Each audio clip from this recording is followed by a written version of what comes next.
Pakistan Peoples party کے chairman Bilawal Bhutto Zardari کے حلقہ انتخاب گڑھی خدا بخش بھٹو سے محض چند کلومیٹر کے فاصلے پر قدیم گاؤں محمد صلاح جے ہو، جو اس جدید دور میں بھی بنیادی سہولیات سے محروم ہے۔ گاؤں میں نکاسی آب کا شروع سے ہی نظامی نہیں ہے۔ گلی محلہ میں گھروں سے نکلنے والا گندا پانی گاؤں والوں کے لیے وبال جان بن گیا ہے۔ گندا پانی گھروں کے آگے جمع ہونے سے پانی مچھروں کی آماج گاہ بن چکا ہے، جبکہ بارشوں کے بعد گلیوں میں کیچڑ کی وجہ سے لوگوں کی مشکلات میں اضافہ ہو جاتا ہے۔ ہمارے گاؤں کا نام گاؤں محمد صلاح ابڑو ہے۔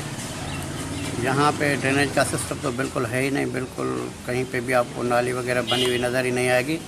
جیسے بارشیں وغیرہ ہوتی ہیں تو تالاب اور ندی نالے کا نظارہ ہوتا ہے، تو اس سے پانی کھڑا ہو جاتا ہے گلیوں میں، محلوں میں، بچوں میں بیماریاں پیدا ہوتی ہیں، اس سے صحت کے بڑے مسائل ہیں یہاں پہ کوئی میرا خیال اتنا نزدیک نہ کوئی ہاسپٹل بنا ہوا ہے۔